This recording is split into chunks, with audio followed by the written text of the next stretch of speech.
and welcome back. I'm Sheldon McLeod, and this is Thinking Out Loud, presented to you here on the SaltWire Network. And this journey, a lot of things happen that we're not really paying attention to, and other things happen that we pay way too much attention to. And the reason I mention this is that development agreements and requests for proposals, those often happen in a way that not a lot of us are really paying that close of attention to. And that is something that happened with the town of Lunenburg in a request for proposals. Now, the dates have changed a little bit. And what caught my mind, or my eye, Anna Schub is someone who lives in Lunenburg, and she wrote on her Facebook page a rather, interesting story about the dividing up of Crown land and common land and this development agreement or request for proposals. Paula Rennie is here with us. Or Paula Rennie, is it? Rennie. Paula Rennie. It's so nice to meet you, and thank you very much for speaking with me. I appreciate it. Thanks, Sheldon. How long have you lived in Lunenburg? We moved here in 2007. Okay. And we were in Ontario from 2016 to 18. So a total of 13 years. Okay. Yeah. And when did you first hear about this agreement or development agreement or this request for proposals? That would have been in the last month when it was put on Facebook, I believe, by the town of Lunenburg, and that the dates had changed, that they were giving potential bidders until March 31st to respond to the request for proposals, with a view to selling the land to a developer. To my mind, that's the first time I had realized they were going to sell the land to a developer. This is a parcel, 9-10 hectares or so, and 22 this is acres, yes. And it's at Blockhouse Hill. So for folks who might have heard of it but don't know exactly, this isn't the community of Blockhouse, which is down the road, Right. but this is Blockhouse Hill in Lunenburg. If you don't mind, just to describe what this piece of property is now for folks who may not know. Right now, Blockhouse Hill is the whole hill. And our house was built 100 years ago, probably on the actual hill. But behind us, there's a green area, a park, which is used quite heavily. That's where the Folk Harbor Festival is held every year. And behind that are woods and a slope down to a trail and more woods, and then a bypass road and the back harbor. There's also the campground up there, which is heavily used in the summer and generates a lot of income for the Board of Trade, who leases that from the town. And the next door to that is Harborview Haven Home for Special Care. That's a thumbnail description. When we're talking about why this has been common land or public land for generations, for a couple of hundred years, but there was legislation that was protecting it. That legislation was changed, and a lot of folks felt that they really didn't know that had taken place. That is the context to which the Lunenburg Town Council is now putting this up for. They're doing something that's legal under the legislation, but that legislation was changed and people really weren't paying attention to that. Well, as near as I can ascertain it, the agreement to change it happened at an in-camera meeting to which the public is not invited, and reports on those meetings aren't made available for 5 years. I've asked the town to provide me with any reports or minutes from in-camera meetings that dealt with this very issue, changing the legislation, but so far I haven't heard back. I think people are upset about two things. Losing that beautiful area. The views up there are of the front and the back harbor. It really is a lovely area. It's also an area of historical importance, as has been written about on Facebook from the McDonald Notebook this weekend. And the second, so a lot of people don't want to see development up there. That doesn't mean they're against development.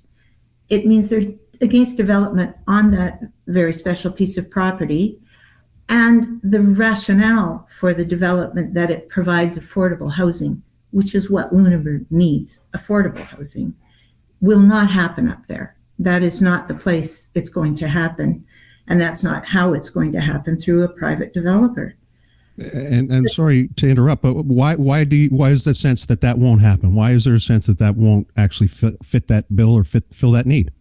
Because the request for proposal stipulates that the developer has to provide, of all the housing they would develop up there, 10% of those units would be affordable units.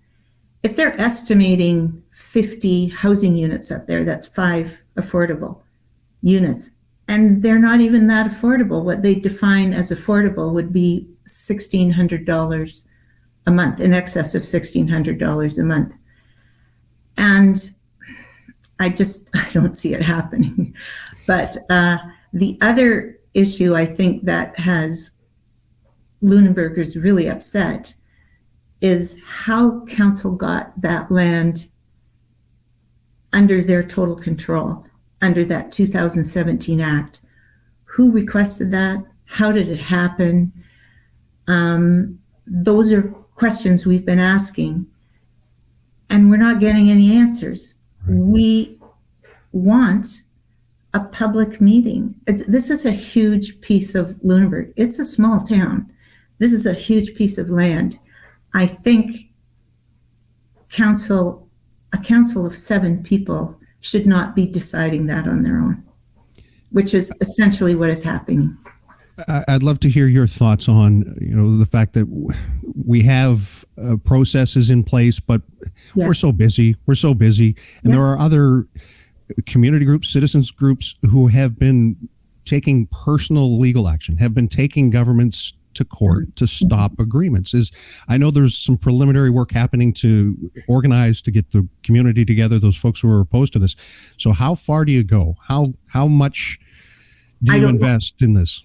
I don't know the answer to that question, because we have just formed as a group as of yesterday, and we had a preliminary meeting, a few of us who were interested last week.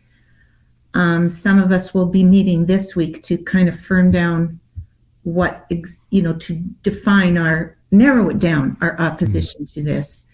And then we'll take that back to the bigger group, and that group is growing, and try and figure out how we're going to deal with this. Do we call a public meeting? Do we inform people of what is happening? That is an option. But it's very early days for our group. And it's people have lives and work and jobs and family commitments and all of that. Has there been an effort to reach out to the elected officials? Is that something that has happened? Okay. Yes. Many of us. Well, I know I did. I know of 2 other people who wrote to the mayor and councillors asking for input into this, as in a public meeting, questions about how this happened in 2017. And we pretty much got a boilerplate response that, there were community consultations during the Project Lunenburg phase. That was back during COVID, and which resulted in the comprehensive community plan. But the plan is a plan. It's not an ironclad mandate for council to go ahead on a big decision like this. I'm not saying that everything council decides should be up for a plebiscite. We don't want to subject that or ourselves to, always running to council. But on a decision of this magnitude, and given that the public appears to have been unaware of the change in legislation, it is really incumbent on the town council and the mayor to speak to us directly. This is not a big town. The mayor knows where I live. The councillors know where I live. They can come and knock on my door and talk to me and ask me why I'm upset. And I think that's the way, that is a better way if we just talk to each other. But by getting obfuscation from town council and them dealing through their communications manager, which is a very recently created position. You know, in a town this size, that's just so unnecessary. And I think that's what people are upset about, being ignored, feeling you're not heard, and wanting to be part of a very important decision. And it sounds as though, as you pointed out and we alluded to, that the request for proposal deadline has been extended. I don't know whether that's a sign of a lot of interest or no interest. I'm not in a position to judge that one way or the other, but it does sound like there's a little more time to at least organize. Well, and really, could we just put on the brakes on this? Something this important shouldn't happen in a month. It should have it requires public consultation, and it requires us to have a say. And if that means a vote, that means a vote. What are the next steps, Paula? Oh, just pulling together the group, and as I said earlier, defining the focus for our group and how we take our information out to the public.